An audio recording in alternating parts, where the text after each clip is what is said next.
So ఇక్కడ ఈ వీడియోలో నేను రాగి ముద్ద లేకపోతే రాగి సంగటి అని కూడా అంటారు దీన్ని, ఎట్లా చేయాలో అనేది చెప్తున్నాను అనమాట. సో ఫస్ట్ ఒక పాత్రలో నీళ్లు తీసుకొని బాగా మరిగించుకోవాలి. సో దీంట్లోకే సాల్ట్ కూడా తగినంత సాల్టు, ఒక చెంచా అట్లా సాల్ట్ వేసుకొని బాగా మరిగించుకోవాలి. సో అదే నీళ్ళలోకే కొంచెం నెయ్యి కూడా ఒక స్పూన్ అంత నెయ్యి వేసుకొని మరిగించుకోవాలన్నమాట. సో నెయ్యి వేసుకుంటే మనకి ఇట్లా కనపడుతుంది. సో నెయ్యి వేసుకుంటే చేతికి ఈజీగా రాగి ముద్ద ఉంటుంది అనమాట, అంటుకోకుండా ఈజీగా ఉంటుంది. ఇక్కడ ఒక పాత్రలో రాగి పిండి తీసుకున్నాను అనమాట. సో ఈ రాగి పిండి ఒకటి పక్కన పెట్టుకోవాలి. సో కొలతలు ఎంతంటే ఒక గ్లాసుకు రాగి పిండికి 4 గ్లాసులు నీళ్లు తీసుకోవాలి. సో అది బాగా మరిగిన తర్వాత ఆ నీళ్ళలోకి ఆ రాగి పిండి అనేది వేయాలన్నమాట. సో రాగిపిండి నీళ్ళలోకి వేయాలి. సో ఇక్కడ మనకు కొలత ఎంతంటే ఒక గ్లాస్ రాగిపిండికి 4 గ్లాసులు నీళ్ళు. ఆ 4 గ్లాసులు నీళ్ళు బాగా మరిగించుకొని దాంట్లోకి ఉప్పు వేసుకోవాలి. ఆ మరిగేటప్పుడే నీళ్ళలోకి ఉప్పు వేసుకొని అండ్ అదేవిధంగా నెయ్యి కూడా వేసుకోవాలన్నమాట. సో దీన్ని కలిపెట్టకూడదు. రాగిపిండి వేసుకున్న తర్వాత వదిలేసేయాలి దాన్ని. ఇది ఇంపార్టెంట్ పాయింట్ అనమాట. సో దాన్ని ఏం డిస్టర్బ్ చేయకోకుండా దాన్ని వదిలేసేయాలి.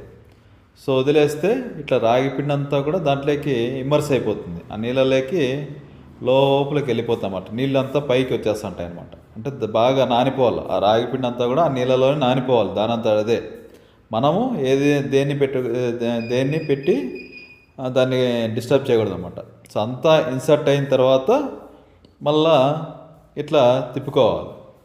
సో అంతా మునిగిపోవాలి. రాగి పిండి అంతా కూడా నీళ్ళలోకి మునిగిపోయిన తర్వాతనే మనము ఇట్లా కలదిప్పుకోవాలన్నమాట. సో అట్లా కలదిప్పుకొని బాగా హార్డ్గా అయ్యేంత వరకు ఇట్లా కలదిప్పుకోవాలి. సో హార్డ్గా అయిన తర్వాత కలదిప్పుకొని మళ్ళీ కొంతసేపు వదిలేసి కొంతసేపు ప్లేట్ మూసేయాలి దీని మీద. సో దాన్ని సరేసరి అంటారు కదా, అట్లా దాన్ని ప్లేట్ మూసేస్తే అదే రాగి ముద్ద అవుతుంది అనమాట. సో ఇట్లా బాగా హార్డ్ వచ్చేంత వరకు బాగా కలదిప్పుకోవాలి. వంటలేమి కట్టవన్నమాట.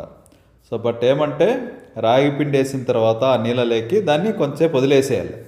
ఆ రాగి పిండి అంతా కూడా దాంట్లోకి సో వెట్ అయిపోతామన్నమాట. రాగి పిండి అంతా కూడా దాంట్లో నానిపోవాలి. అదంతా కదే నానిపోవాలి. మనము దాన్ని తిప్పకూడదు. సో రాగి పిండి వేసిన తర్వాత అనేది తిప్పకూడదు. లేకపోతే రాగి పిండి వేస్తూ తిప్పుతారు కొంతమంది. సో అది చేయకూడదు. సో రాగి పిండి బాగా మరుగుతున్న నీళ్ళలోకి రాగి పిండి వేసేసి దాన్ని వదిలేసేయాలన్నమాట. సో వదిలేసి రాగిపిండి అంతా బాగా మునిగిపోయిన తర్వాత నీళ్ళలోకి అంతా మునిగిపోయిన తర్వాత మళ్ళా ఇట్లా కట్టిపెట్టి తిప్పుకోవాలన్నమాట.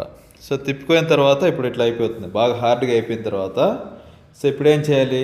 సో కొంతసేపు ఆ ప్లేట్ మూసేసేయాలి. సో సిమ్లో పెట్టుకొని ఇప్పుడు సిమ్లో పెట్టుకోవాలి.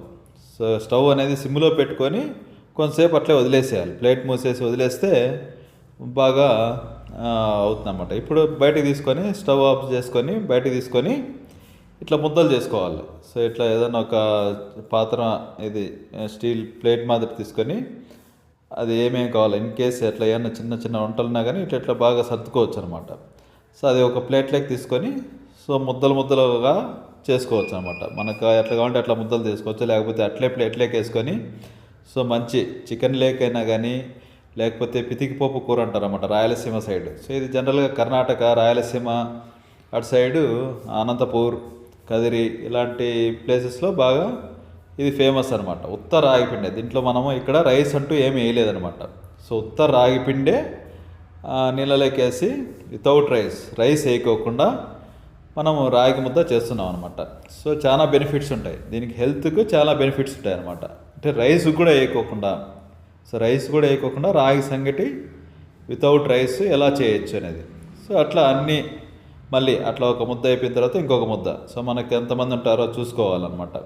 సో మళ్ళీ కొంచెం తీసుకొని దాన్ని బాగా ముద్దలు చేసుకోవాలన్నమాట. సో ముద్దలు చేసుకొని అట్లా 4 ముద్దలు 5 ముద్దలు వస్తాయా, లేకపోతే ఎంతమంది ఉంటే అన్ని ముద్దలు అన్నమాట. ఇక్కడ ఇంపార్టెంట్ రైస్ కూడా వేయకోకుండా రాగి ముద్ద చేస్తున్నాం అనమాట. ఇది హెల్త్కు చాలా ఇంపార్టెంట్. చాలా లోపల అంతా కూడా బాడీని అంతా కూల్ చేస్తుంది రాగులు. అండ్ షుగర్ పేషెంట్స్కి డయాబెటీస్ ఉన్న వాళ్ళకు కూడా చాలా మేలు చేస్తుంది అనమాట. సో డే అంతా కూడా హెల్తీగా పెడుతుంది బాడీని. అంటే ఒకేసారి బ్లడ్లోకి షుగర్ను అలౌ చేయదన్నమాట, కొంచెం కొంచెమే అలౌ చేస్తుంది ఈ రాగి ముద్ద అనమాట. అట్లా హెల్త్కు చాలా చాలా బెనిఫిట్స్ ఉన్నాయన్నమాట. హెల్త్ ప్రకారంగా రాగి ముద్ద అనేది చాలా బెనిఫిట్స్ ఉన్నాయి. ఇక్కడ మనం ఇంకోటి ఏంటంటే రాగి ముద్ద జనరల్గా రైస్ వేస్తారు, ఇక్కడ రైస్ కూడా వేయడం లేదనమాట. సో రైస్ కూడా వేయకోకుండా ఇక్కడ రాగి సంగటి చేస్తున్నాం అనమాట. సో చేసుకొని ఇట్లా ముద్దలు చేసుకొని, సో ముద్దలన్నీ కూడా ఒక ప్లేట్లోకి పెట్టుకొని, సో ముందు కాలంలో పల్లెటూరులో ఇది ప్రతిరోజు పొద్దున్నే రాగి సంగటి తినేవాళ్ళు అనమాట. సో అట్లా అన్ని ముద్దలు అయిపోయిన తర్వాత ఇట్లా ఒక ప్లేట్లోకి ఎంతమంది అంటే అన్ని ప్లేట్లోకి పెట్టుకొని మంచి కూరగానే కాంబినేషన్ తింటే చాలా బాగుంటుంది అన్నమాట. ఇక్కడ పితికిపప్పు కూర మామూలుగా సంక్రాంతి సీజన్లో డిసెంబర్, జనవరి, నవంబర్ నుంచి స్టార్ట్ అవుతుంది అన్నమాట. ఈ అనపకాయలు వచ్చేదన్నమాట. సో అనపకాయలు ఒలుచుకొని అనప గింజలు మళ్ళీ నానబెట్టుకొని పొద్దున్నే పితుక్కొని కూర చేసుకుంటే బాగుంటుంది అన్నమాట. సో ఇక్కడ మనం చూస్తుంటే న్యూట్రియంట్స్ ఇన్ రాగి ముద్ద చూస్తే కార్బోహైడ్రేట్స్ స్లో రిలీజ్ ఎనర్జీని స్లోగా రిలీజ్ చేస్తుంది అనమాట. అంటే బ్లడ్లోకి షుగర్ను సడన్గా అలౌ చేయదు ఈ రాగి ముద్ద అనేది అన్నమాట. High in fibre, so fibre చాలా ఎక్కువ ఉంటుందంట దీంట్లో. అది చాలా ఇంపార్టెంట్ అనమాట. మన పేగులంతా కూడా క్లీన్ చేయడానికి ఫైబర్ చాలా ఇంపార్టెంట్. మినరల్స్ ఏమేమి ఉంటాయంటే ఈ రాగుల్లో కాల్షియం, ఐరన్, మెగ్నీషియం అండ్ అన్నీ ఉంటాయన్నమాట. అండ్ ప్రోటీన్, సో ప్రోటీన్ అనేది ప్రోటీన్స్ కూడా చాలా ఉంటాయి ఇక్కడ. ఇంకా minerals calcium, iron, magnesium, phosphorus, potassium ఇవన్నీ కూడా ఉంటాయి అన్నమాట. విటమిన్స్, బి విటమిన్స్ ఉంటుంది, అన్నీ ఉంటాయన్నమాట. ఇంకా healthy fats, so low in fat, so కొవ్వు పదార్థాలు చాలా తక్కువ ఉంటాయన్నమాట ఈ రాగి ముద్దలో. And antioxidants, so rich in antioxidants అనమాట.